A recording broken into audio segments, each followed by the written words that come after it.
رکھے اور اس کے بعد پھر جو مرحومین ہیں ان کے لیے دعا ہوگی. تو میں بلا تاخیر سر سے ملتمس ہوں کہ آپ تشریف لائیں اور درس قرآن کا آغاز کریں. السلام علیکم ورحمۃ اللہ وبرکاتہ. نحمده بسم اللہ الرحمن الرحیم.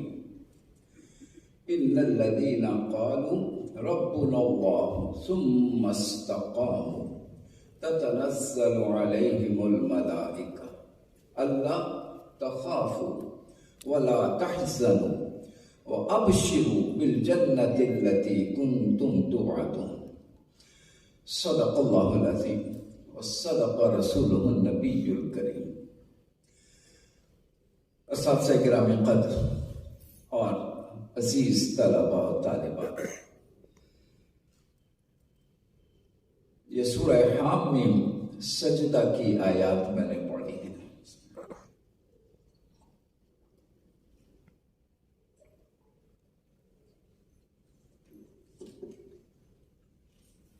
ان الذین قالوا ربنا اللہ ثم استقاموا، دو باتیں ہیں.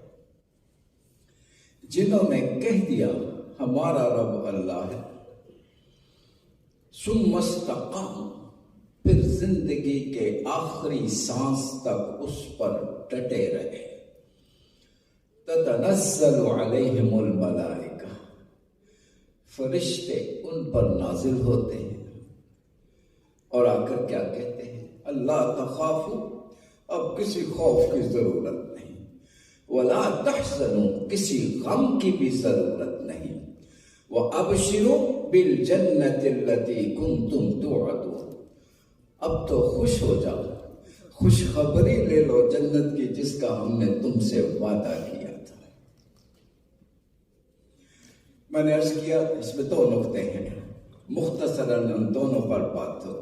پہلا نقطہ، ان الذین قالوا ربنا اللہ، جنہوں نے کہہ دیا ہمارا رب اللہ ہے، ایمان لے آئے، اللہ کے ہو گئے.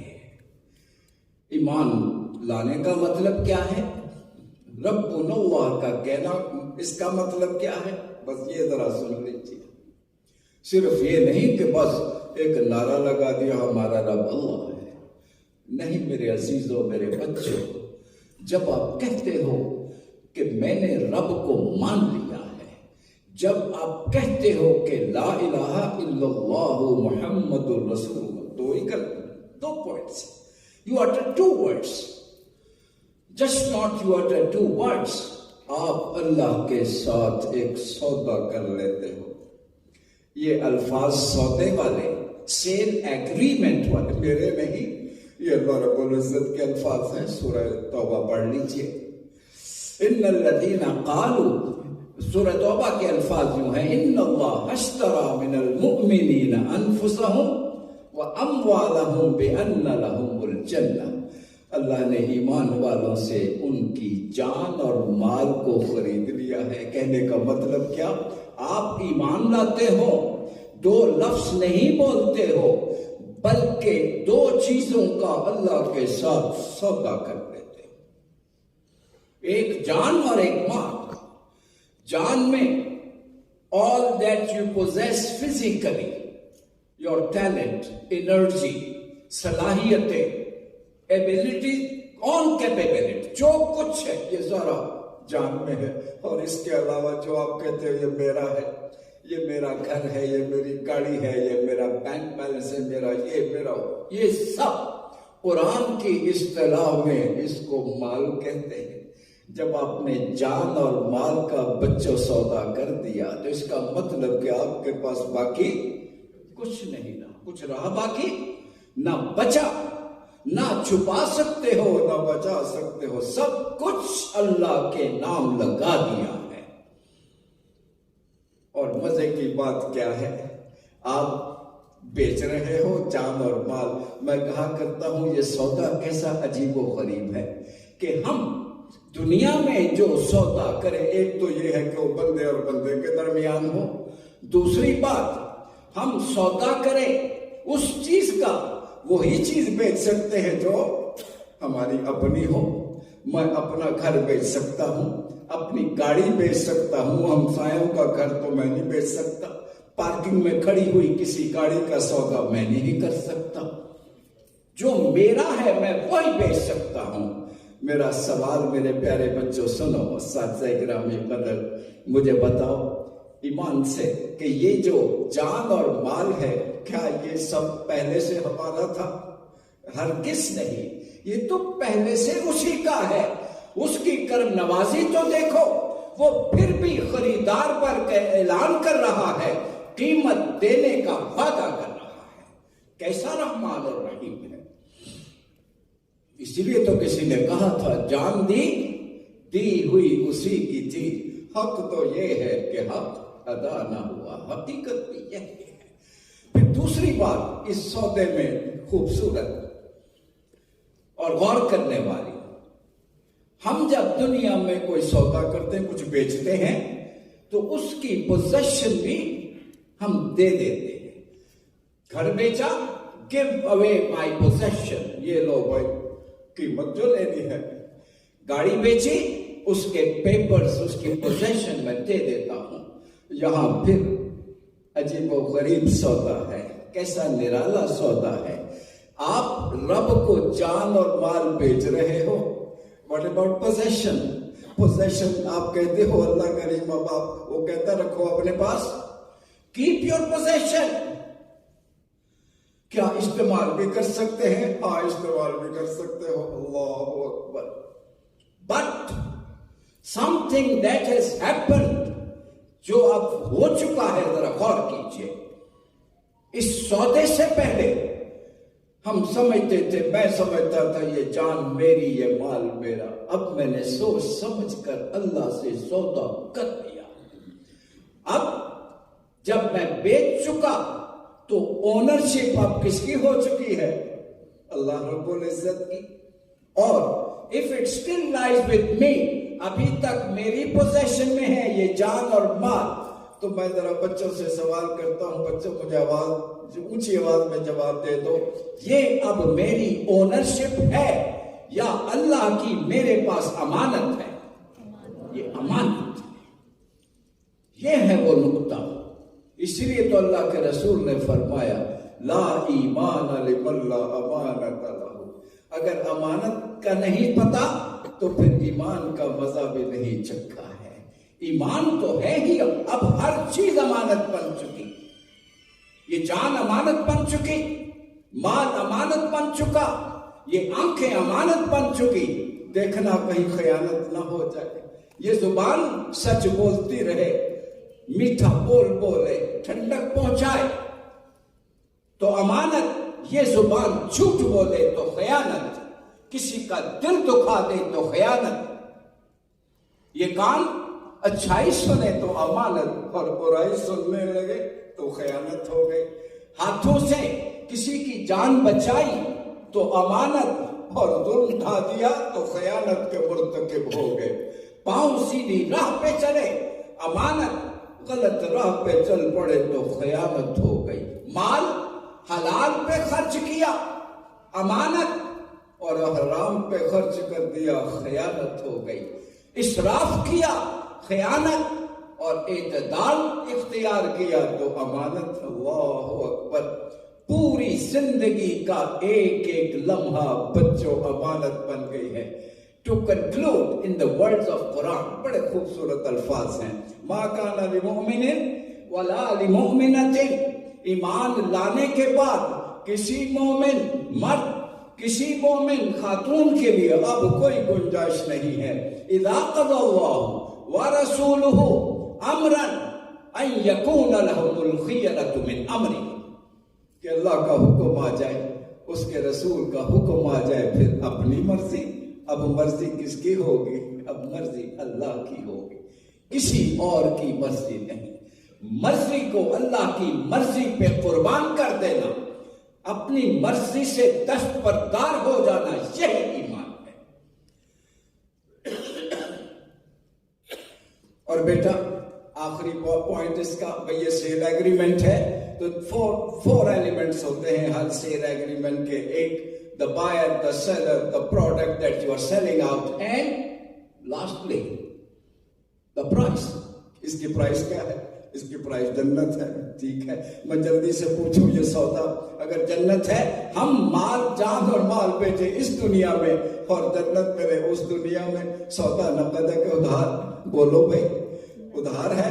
نہیں. اگر قرآن سے ثابت ہو جائے کہ یہ ادھار نہیں سراسر نقد ہے، پھر اب سنو سورہ حامیم کی سجدہ، وہی جو میں نے آیات تلاوت کی تھی. پہلے میری ایک بات سمجھ لے، میں نے ابھی سودا کیا، جان اور مال اللہ کو بیچ دی، باہر نکل کے باغی ہو گیا. بتاؤ میں قیمت کا حقدار ہوں؟ نہیں. ایک ہفتے کے بعد باغی ہو جاؤں، قیمت کا حقدار ہوں؟ نہیں. مہینے کے بعد باغی ہو جاؤں، do I deserve the price? No. ایک سال کے بعد بغاوت کا علم بلند کر دوں، قیمت بنتی ہے؟ نہیں. 10 سال کے بعد نہیں تو پھر قیمت کب بنتی ہے؟ آپ مجھے بتا دو. تبھی بنتی ہے زندگی کے آخری سانس تک اس پر قائم رہوں. یہی وہ آیت ہے جو میں نے پڑھی، ان الذین قالوا ربنا اللہ، جنہوں نے کہہ دیا ہمارا رب اللہ، ایمان لے آئے، جان اور مال کا سودا کر دیا. صرف سودا نہیں کیا، to the last breath of their life اس پر قائم بھی رہے. اللہ اکبر. پھر جب آخری وقت آتا ہے، جب فرشتے آ جاتے ہیں امانت لے جانے کے لیے، اللہ اکبر، عالم نزا طاری ہے، اہل خانہ دعا مانگ رہے ہیں، اللہ ان کی جان کرنے کا وقت آسان فرما دینا، ان کو راحت عطا فرما. لوگ دعا کر رہے ہیں اور فرشتے نازل ہو کے کیا کہتے ہیں؟ اللہ تخافوا ولا تنزل علیہم الملائکہ. فرشتے نازل ہوتے کیا کہتے ہیں؟ اللہ تخافوا، اب تمہیں ڈرنے کی ضرورت نہیں. کس بات کا ڈر لگ رہا ہے؟ قبر میں دفن کریں گے، تمہیں ڈرنے کی ضرورت نہیں. اور ڈرا کرے ولا تحزنوا، غم ہے کہ گھر بچے سب کچھ چھوڑ کے جا رہا ہوں، اس کے غم کی بھی کوئی ضرورت نہیں، بلکہ ابشروا بالجنت التي کنتم توعدون، خوش ہو جاؤ اس انعام کو، اس قیمت کو لینے کے لیے جس کا ہم نے تم سے وعدہ کیا تھا. بولو سودا نقد کے ادھار. اچھا کوئی بچہ کہہ سکتا ہے اس کے بعد تو جا کے منو مٹی کے نیچے اس کو دفن کر دیا جاتا ہے، کہاں جائے جنت کہاں؟ تو پھر سنو حضور کا ایک حدیث سن لو، ایک قرآن کی آیت سن لو تاکہ آپ کو یقین آ جائے. حدیث مبارکہ کیا ہے کہ قبر مومن کے لیے قبر ہوتی ہے یا جنت کے باغوں میں سے ایک باغ ہوتا ہے؟ بولو بھائی، جنت کے باغوں میں سے باغ، وہاں تو جسم ہے، روح کے لیے جنت ہے. اسی طرح اب قرآن کی آیت سن لیجئے، سورہ یاسین میں ایک بستی میں اللہ نے 2 نبی بھیجے، پھر ایک اور بھیجا، 3 ہو کے دعوت دے رہے ہیں، قوم سمجھتی نہیں ہے. اللہ اکبر. جاء رجل من اقصى المدینہ یسعی، شہر کے کونے سے ایک شخص دوڑتا ہوا آیا اور آ کر کیا کہتا ہے؟ یا قوم اتبعوا المرسلین، یہ نبیوں کی بات کیوں نہیں مانتے ہو؟ بستی والوں مان لو. اتبعوا من لا يسألكم اجر، تم سے پیسے نہیں مانگتے، یہ تمہاری بھلے کی بات کر رہے ہیں. نہیں مانتے ہو نہ مانو اور سن لو، اور جو کرنا چاہتے ہو وہ کر لو، بے شک میرے ٹکڑے کر دو. انی آمنت بربکم فاسمعوا، میں ایمان کا اعلان کر رہا ہوں، اب جو کرنا ہے کر لو. پھر انہوں نے کیا کیا ہوگا؟ ٹکڑے کر دیے ہوں گے، ٹوٹ پڑے ہوں گے. اگلی آیت سنیے اور آپ کو سمجھ آ جائے گی. ادھر ٹکڑے ہوئے، ادھر پیغام آیا، قیل ادخل الجنہ، جو جنت میں داخل ہو جا. بولو سودا نقد کے ادھار، سراسر نقد سودا ہے. اللہ. اور وہ جنت میں جا کے کیا کہتا ہے؟ قال یا لیت قومی یعلمون، کاش میری قوم کو کوئی بتا دے، بما غفر لی ربی وجعلنی من المکرمین، اللہ نے میری غلطیاں بھی معاف کر دی اور مجھے بہت اعزاز عطا فرما دیا ہے، اتنی عزت مجھے عطا فرمائی ہے. تو سودا سراسر نقد ہے. اللہ اکبر. میرا دل کہتا ہے میرے پیارے بھائی پروفیسر اسلم بیگ مرحوم کے لیے اسی طرح فرشتے نازل ہوئے ہوں گے، خوشخبری سنائی ہوگی. اللہ کریم ان کو جنت الفردوس میں مقام عطا فرمائے۔ ہم اصل میں آج اسی دعا اور تعزیت کے لیے جمع ہوئے ہیں۔ دوسری بات، اللہ اکبر، یہ سورہ یاسین، یہ بھی سورہ یاسین کے الفاظ ہیں، ان اصحاب الجنت اليوم فی شغل فاکہون۔ اچھا، اس سے پہلے جو آیات میں پڑھ رہا ہوں اس کا ذرا اگلے ایک آیت اور بھی سن لیجیے۔ نحن اولیاؤکم فی الحیات الدنیا وفی الآخرہ ولکم فیہا ما تشتہی انفسکم ولکم فیہا ما تدعون۔ اللہ کے بندے، ہم دنیا میں بھی تمہارے ساتھ تھے، آخرت میں بھی تمہارے ساتھ رہیں گے، اور اب جنت میں تمہاری میزبانی کون کرے گا؟ اللہ رب العزت کی طرف سے دعوت ہوگی، تم اس کے مہمان بنو گے۔ نزلا من غفور الرحیم۔ دنیا کی دعوتیں ایک سے ایک بڑھ کر ہو سکتی ہے، اس دعوت کا کیا مقابلہ جو رب غفور الرحیم کی طرف سے ہوگی۔ اللہ کریم میرے پیارے بھائی کو اس دعوت کا مہمان بنا دے، اور ہم گناہ گاروں کو بھی اس میں شامل فرما دے۔ اس دعوت کے دسترخوان پر کیا کچھ ہوگا میں نہیں بتا سکتا، یہ اللہ ہی بہتر جانتے ہیں، لیکن ساری آئٹمز کے بعد جو موسٹ امپورٹنٹ پوائنٹ ہے وہ بھی ذرا سنو۔ ان اصحاب الجنت اليوم فی شغل فاکہون۔ آج جنت والے مزے لے رہے ہوں گے، اکیلے نہیں ہوں گے، گھر والے بھی ساتھ ہوں گے۔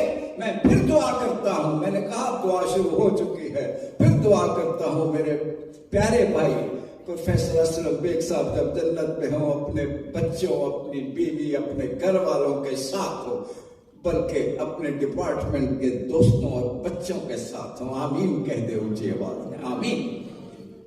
تو کیا کہا جائے گا؟ دعوت کے مزے اڑا لیے، اب ذرا ایک اور انعام لینے کے لیے تیار ہو جاؤ۔ وہ کیا ہے؟ سلام قولا من رب الرحیم۔ اے جنت والو، آج رب کریم تمہیں سلام پیش کر رہے ہیں، کتنی خوش نصیبی ہوگی۔ میری دعا ہے پروفیسر اسلم بیگ صاحب کے لیے خوشخبری ہو، ہم سب گناہگار بھی اس میں شامل ہوں۔ قیامت کا روز ہے، یوم یفر المرء من اخیہ، قرآن میں اس کا منظر پیش کیا ہے۔ یوم یفر المرء من اخیہ وامہ وابیہ وصاحبتہ وبنیہ۔ آج ہر ایک کو اپنی اپنی پڑی ہوئی، کسی کو پرواہ نہیں دوسرے کی۔ یہ حال ہے قیامت، نفسی نفسی کا عالم ہے۔ اور ایمان والوں کے لیے کیا خوشخبری ہے، ذرا سنو۔ یا ایتھا النفس المطمئنہ ارجعی الی ربک راضیۃ مرضیہ فادخلی فی عبادی وادخلی جنتی۔ اللہ اکبر، اللہ اکبر۔ اے نفس مطمئنہ، اے میرے پیارے بندے، یہ کس کی طرف سے پیغام ہوگا؟ ذرا اندازہ لگائیے، ذرا یہ کس کی طرف سے ہوگا؟ ظاہر ہے رب کریم کی طرف سے ان کے لیے پیغام ہوگا۔ یا ایتھا النفس المطمئنہ، آج لوگ گھبرائے ہوئے ہیں، پریشان حال ہیں۔ اللہ اکبر، اللہ اکبر، کسی کو کسی کی پرواہ نہیں ہے۔ اے نفس مطمئنہ، تم کیوں پریشان ہو؟ تم تو میرے ہو۔ آ جاؤ، ذرا غور سے الفاظ سنیں۔ ارجع الی ربک راضیۃ مرضیہ، آ جا اپنے رب کے پاس، تو رب سے راضی رہا، آج رب تجھ سے راضی۔ فادخلی فی عبادی وادخلی جنتی، آ جا میرے بندوں میں، یہ جنت میں نے تمہارے لیے سجا کے رکھی ہوئی ہے۔ اللہ اکبر۔ پھر دعا کیجئے اللہ رب العزت میرے پیارے مرحوم بھائی پروفیسر اسلم بیگ صاحب کو، اللہ کریم یہ خوشخبری ان کو بھی نصیب ہو اور ہم سب کو نصیب ہو۔ اللہ ہمیں اپنے بندوں میں شامل فرمانا اور اپنی جنت میں داخل فرمانا۔ لاسٹ، وَسِيقَ الَّذِينَ اتَّقَوْا إِلَى الْجَنَّةِ زُمَرًا، سورہ زمر کی یہ آیت ہے۔ اہل جنت کو، اہل جنت کو، اللہ اکبر، جو تقوی والے ہوں گے ان کو اللہ کریم، یہ قرآن کی آیت سنیے، ان کو بڑے ریسپشن کے ساتھ لے جایا جائے گا جنت کی طرف۔ حَتَّى إِذَا جَاءُوهَا وَفُتِحَتْ أَبْوَابُهَا، جب پہنچیں گے جنت کے دروازے کھلیں گے، قَالَ لَهُمْ خَزَنَتُهَا سَلَامٌ عَلَيْكُمْ، دربان کہیں گے